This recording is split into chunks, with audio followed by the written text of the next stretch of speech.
While her arrogant siblings celebrated inheriting corporate empires and coastal mansions, the devoted granddaughter was mocked for receiving nothing but a notoriously dangerous sinkhole. They were absolutely certain they had won it all, leaving her with a worthless pile of rocks. But as she unexpectedly tumbled 50 feet down a collapsed limestone chute on her barren new property, she didn't hit a muddy bottom. Instead, her flashlight illuminated a massive, high-security Mosler steel vault, humming with power. What her siblings didn't know was that this seemingly cruel inheritance hid a mystery so profound it was about to bring their entire empire crashing down. The mahogany-paneled conference room at Caldwell, Hughes and Partners, smelled of old money lemon polish and barely concealed greed. Josephine Josie Mercer sat at the far end of the sprawling table, her hands folded tightly in her lap. Outside, a bleak November rain lashed against the high-rise windows of downtown Seattle, matching the heavy, suffocating mood in the room. To her left sat her older brother, John. He was impeccably dressed in a bespoke Italian suit, ideally checking his Rolex every 3 minutes.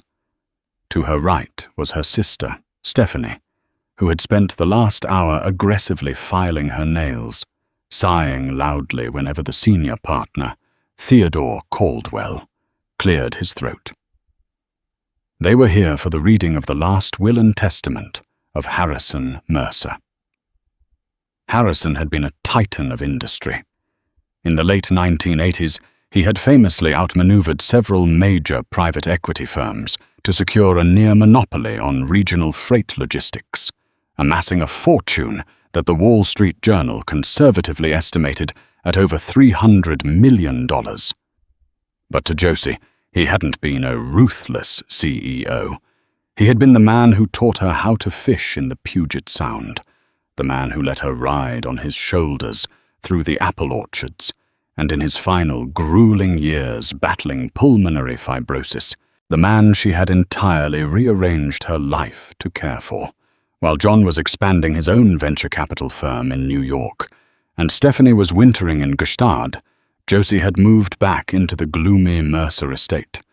She was the one who managed his oxygen tanks, organized his medications, and held his frail, trembling hand when the coughing fits racked his frail body at 3 o'clock in the morning. She didn't do it for the inheritance. She did it because she loved him. But as Theodore Caldwell adjusted his reading glasses, the reality of the Mercer family dynamic was about to be laid bare in black and white. "We will now proceed with the distribution of the primary assets," Theodore announced, his voice raspy and strictly professional. He shuffled the heavy watermarked parchment papers. "To my eldest grandson, John Harrison Mercer, I leave the entirety of my voting shares in Mercer Logistics, as well as the Denver commercial real estate portfolio, to be held in fee simple absolute." John leaned back, a smug, satisfied smile playing on his lips. "Expected," he murmured. "To my granddaughter, Stephanie Rose Mercer," Theodore continued, "I leave the coastal properties located in Malibu and Carmel by the sea, alongside the liquid assets currently held in the Cayman Offshore Trust." Stephanie stopped filing her nails. "Wait, both the Malibu and Carmel houses? Oh, thank God. I was worried he'd force me to share the Carmel estate." She didn't even look at Josie. Josie's heart hammered against her ribs. It wasn't about the money. She lived a comfortable, modest life as a freelance historical archivist, but the blatant division of the grandest, most valuable pieces of their grandfather's legacy to the siblings who hadn't visited him in 3 years felt like a physical blow. Still, there was a lot of the estate left: the family home, the various investment portfolios, the timberlands. "And finally," Theodore said, pausing slightly. He looked up, shooting a brief, unreadable glance at Josie. "To my youngest granddaughter, Josephine Lily Mercer." Josie held her breath. Just give me the cabin, Grandpa. Just the little cabin on the lake where we used to fish. I leave the deed, subsurface rights, and all associated liabilities of Tract 42, locally known as the Devil's Basin, located in Oak Haven County, Montana. Silence blanketed the room. Then John burst out laughing. Tract 42. John choked out, wiping a tear from his eye. Are you serious, Ted? He gave her the sinkhole. I am merely reading the document, John, Theodore said, sharply. Stephanie giggled, covering her mouth. Oh, Joe, I am so sorry. Didn't the EPA survey that land a few years ago and declare it an unbuildable hazard? It's just 60 acres of jagged rocks and dead brush. Josie felt the blood drain from her face. She knew exactly what Tract 42 was. It was a notoriously treacherous parcel of land Harrison had acquired in a bad debt settlement in the 1960s. The local county records had it assessed at a few $1,000s, primarily because it was a geological nightmare, riddled with unstable limestone keys and deep fissures. The property taxes were notoriously higher than any potential agricultural or commercial yield. It was quite literally the worst parcel of land in the entire Mercer portfolio. Why? The question screamed in Josie's mind. Why would you do this to me, Grandpa? Was I just the hired help to you in the end? Is there anything else? Theodore, Josie asked, her voice betraying a slight tremor. Our trust, the lake house. Theodore looked down at the documents with a genuine look of pity. I'm sorry, Josephine. The lake house was liquidated to cover the estate taxes on John and Stephanie's inheritances, per your grandfather's instructions. Tract 42 is your sole inheritance. John stood up, buttoning his suit jacket. Well, look on the bright side, Josie. You always did love hiking and getting your hands dirty. Now you have 60 acres of premium dirt to play in. Let me know if you need a loan for the property taxes. As her siblings exited the room, already making dinner reservations at a Michelin-starred restaurant to celebrate, Josie sat frozen. The sting of rejection was a heavy, suffocating weight on her chest. Josephine, Theodore said softly, breaking the silence once the heavy oak door clicked shut. She looked up, her vision blurred with unshed tears. Theodore reached into the inner pocket of his suit jacket and pulled out a sealed, yellowed envelope. The wax seal on the back bore the familiar M crest of her grandfather's signet ring. Your grandfather gave me very strict instructions. I was to read the will exactly as written, allow your siblings to leave, and then hand this to you. Theodore slid the envelope across the polished mahogany. He made me swear on my career that neither John nor Stephanie would ever know this letter exists. Josie picked up the envelope. Her name was written on the front in Harrison's shaky late-stage handwriting. She broke the wax seal. Inside was a single piece of heavy cardstock. My dearest Joe, if you are reading this, John is likely gloating, and Stephanie is already spending money she hasn't yet touched. Forgive an old man for his theatricality, but I needed them blinded by their own greed. The world values what it can easily see. They saw mansions and stock options. They saw the surface. But you, my sweet girl, have always possessed the rare gift of looking deeper. Go to the Devil's Basin. Walk 300 paces due north from the old iron survey marker. The roots run deepest where the soil is unforgiving. Do not sell the land, Joe. Claim what is yours. Love, Grandpa. Josie stared at the letter, her pulse suddenly racing.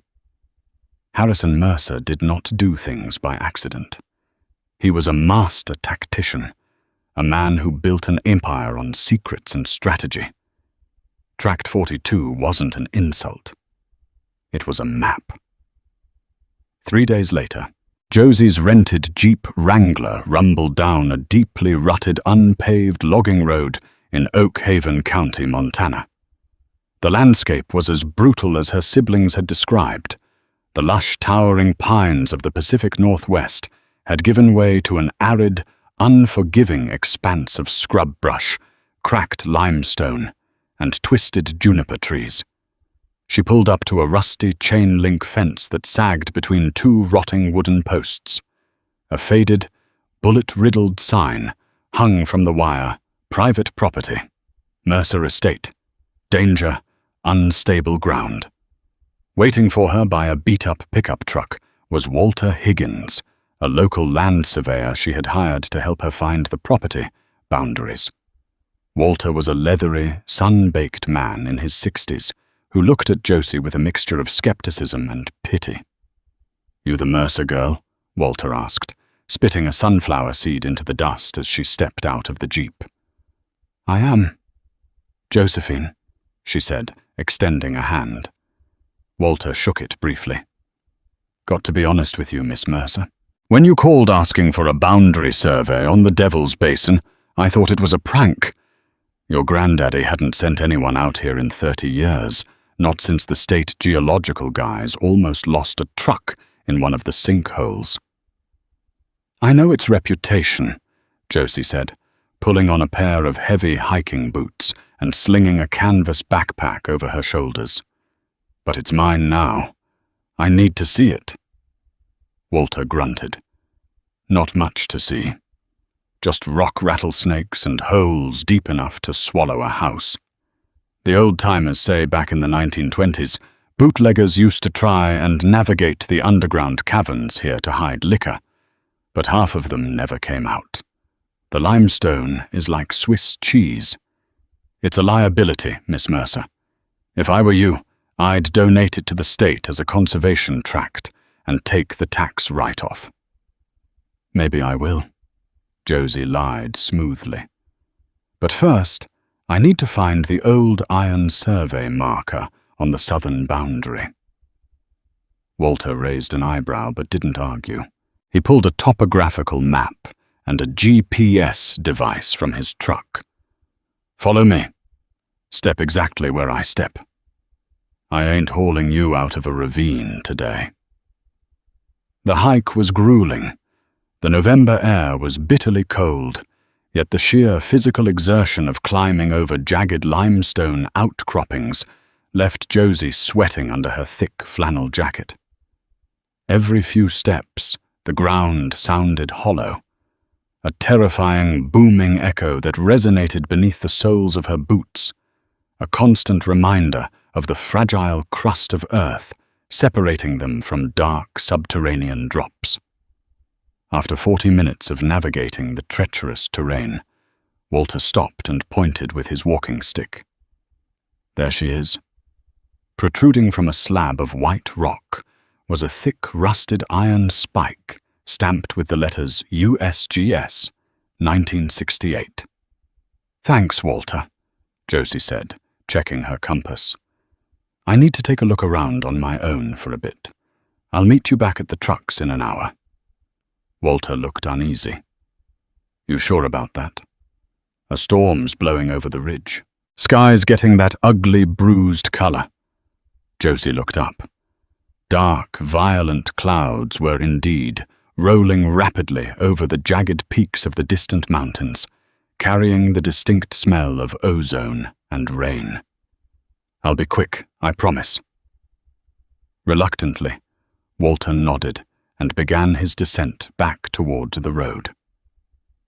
Once he was out of sight, Josie pulled her grandfather's letter from her pocket, verifying the instructions. Walk 300 paces due north from the old iron survey marker. She aligned her compass. North pointed directly toward a steep, intimidating ridge of broken rock that looked like a shattered spine.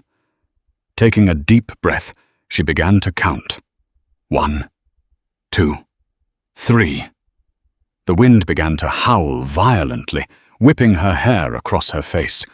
The temperature plummeted. 150, 151. The first drops of rain fell heavy, icy, and sharp as glass. Within seconds, the sky opened up into a torrential downpour, turning the dry, dusty limestone into a slick, treacherous ice rink. 280. Josie was shivering violently now, her boots slipping on the wet rocks. Visibility dropped to less than 20 feet. She needed to find cover, but she was so close. 298, 299, 300. She stopped. She was standing in the middle of a shallow, bowl-shaped depression, surrounded by high boulders. There was nothing here. No chest, no hidden cabin, no X marking the spot. Just dead, wet dirt and sharp rocks. "Grandpa," she whispered at the rain, washing away the tears of frustration welling in her eyes. "What did you want me to see?" Suddenly, a deafening crack of thunder shook the very ground beneath her. Or rather, the ground didn't just shake, it gave way. With a sickening crack, the limestone slab Josie was standing on fractured. She didn't even have time to scream. The earth opened up beneath her boots, and she was plunged into absolute darkness, sliding down a steep, muddy chute of loose gravel and rock. She tumbled violently, her arms flailing, scraping against sharp stone as she slid deeper and deeper into the earth. It felt like an eternity, a terrifying descent into the throat of the mountain, until she hit a flat surface with a jarring thud that knocked the wind out of her lungs. Josie lay gasping in the pitch black, her chest heaving, the sound of the rain far above reduced to a muffled, distant drone. The air down here was different. It didn't smell like damp earth and dead leaves. It smelled dreet. It smelled like oil and old metal. Trembling, she patted her pockets, a wave of immense relief washing over her when she felt the hard plastic of her smartphone. Miraculously, the screen wasn't shattered. She turned on the flashlight app. The harsh white beam cut through the absolute darkness, illuminating the space around her. She expected to see the rough, natural walls of a limestone cave. She expected stalactites and dirt. Instead, her breath hitched in her throat. The beam of light reflected off perfectly smooth, reinforced concrete walls.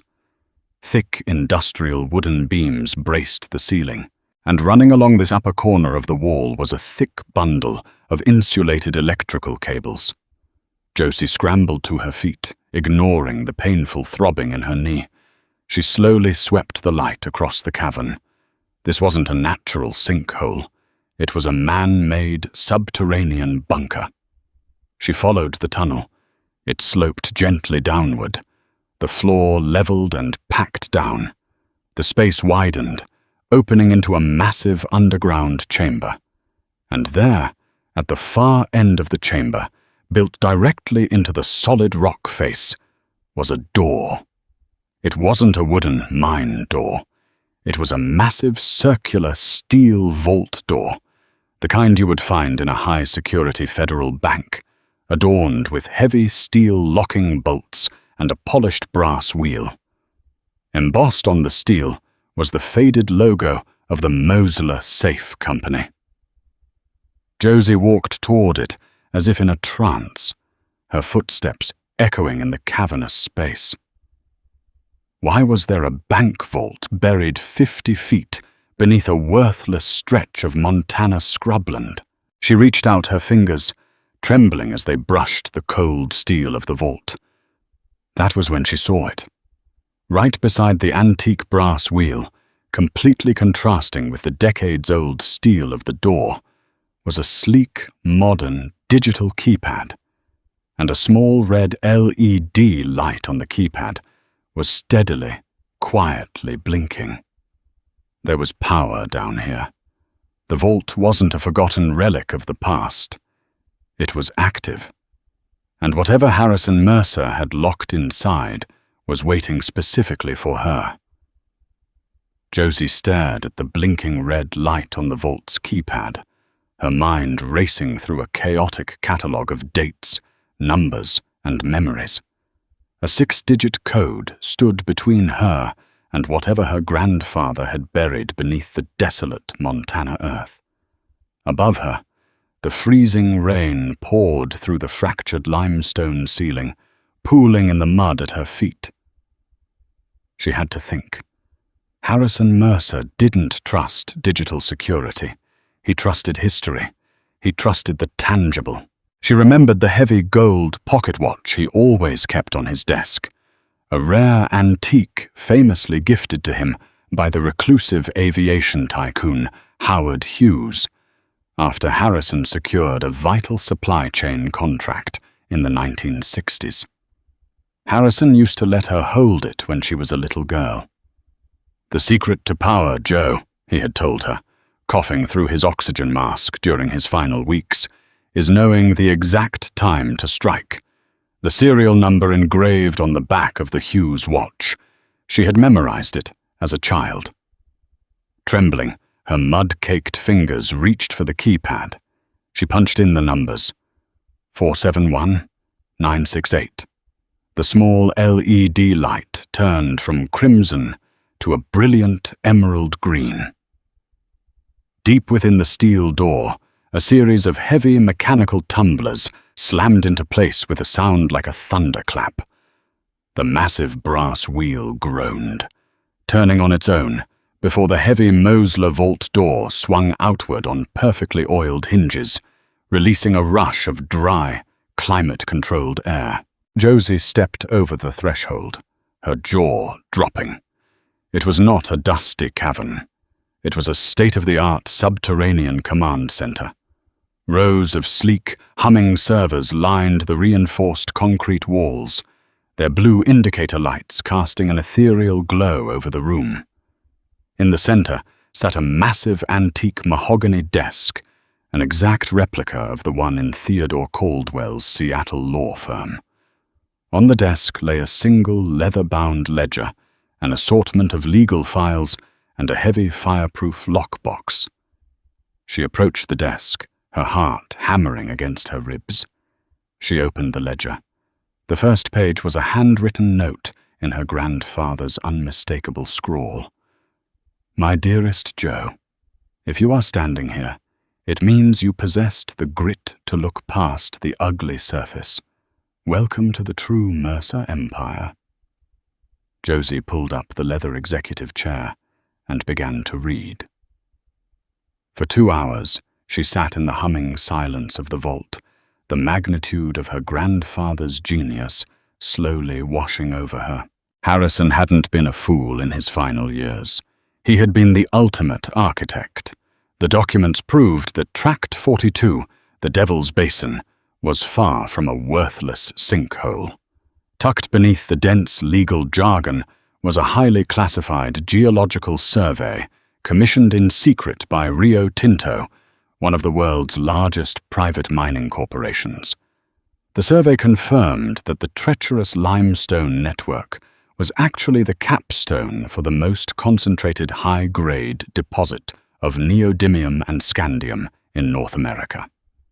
These rare earth elements were the absolute lifeblood of modern technology, essential for everything from electric vehicle batteries to advanced aerospace defense systems.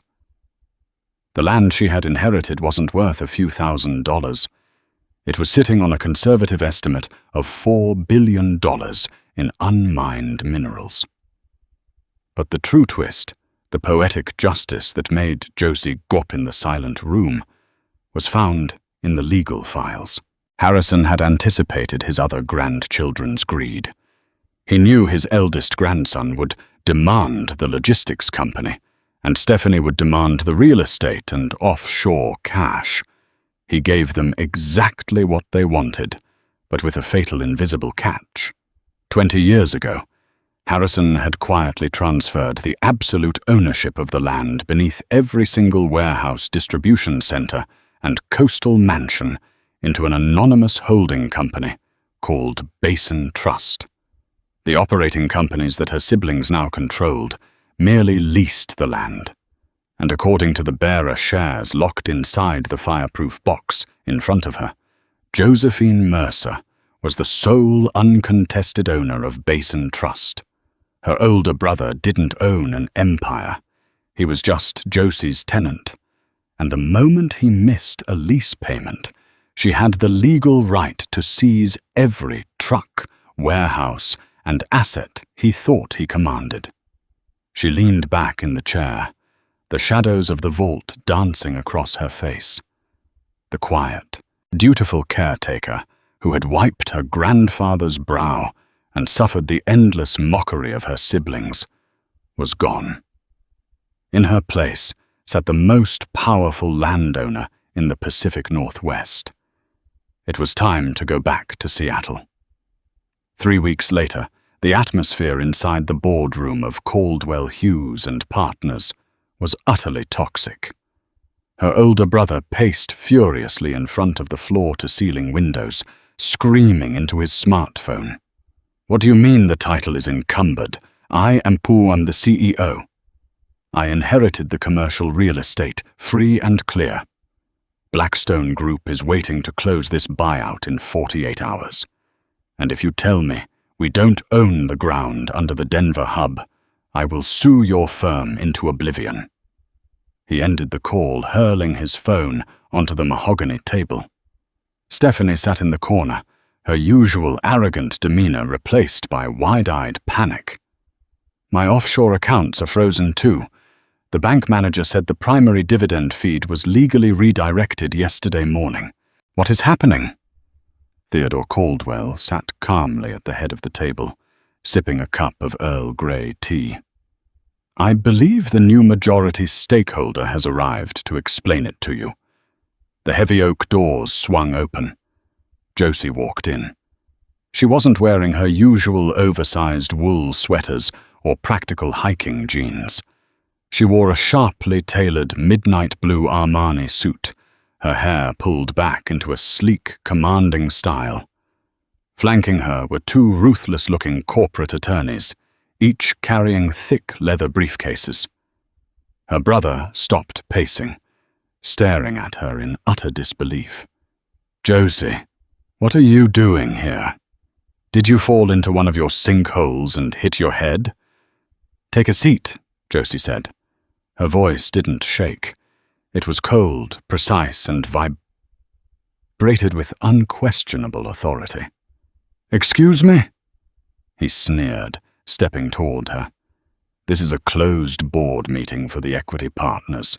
You own a pile of toxic rocks in Montana. Get out!" "I said take a seat," Josie repeated, not breaking eye contact. She nodded to her lead attorney, who unclasped his briefcase and slid two massive stacks of legal documents across the table, one toward her brother, one toward Stephanie. "What is this?" Stephanie whispered, staring at the embossed seal of Basin Trust. "That is your reality check," Josie said, taking the seat opposite of Theodore Caldwell. "For the last 3 years, while you two were busy networking in the Hamptons and skiing in the Alps, I was keeping our grandfather alive. You thought he was senile. You thought he was weak. But Harrison Mercer spent his final years laying a trap for the greedy." She leaned forward, tapping a manicured fingernail against the mahogany table. "You don't own Mercer Logistics. You own the trucks.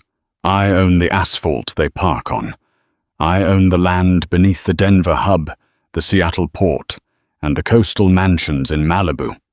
It's all controlled by Basin Trust, which is legally anchored to the subsurface rights of Tract 42. The color drained completely from her brother's face. He flipped frantically through the pages, his eyes scanning the irrefutable signatures and lease agreements. This is fraud. You forged this. It is ironclad." Theodore Caldwell interjected, smoothly setting his teacup down. I drafted the trust myself 22 years ago. Josephine is your sole landlord and the primary creditor of your offshore accounts. You're trying to sell the company to Blackstone, Josie said, her gaze fixed on her brother. Liquidating the empire Grandpa built so you can cash out and play venture capitalist. I am vetoing the sale. You can't do that, Clear's throat, he shouted, his voice cracking with desperation. I already did, Josie replied coolly. I raised the commercial leases on all Mercer Logistics properties by 300% effective at midnight. The company is now operating at a massive deficit. Blackstone pulled their offer an hour ago.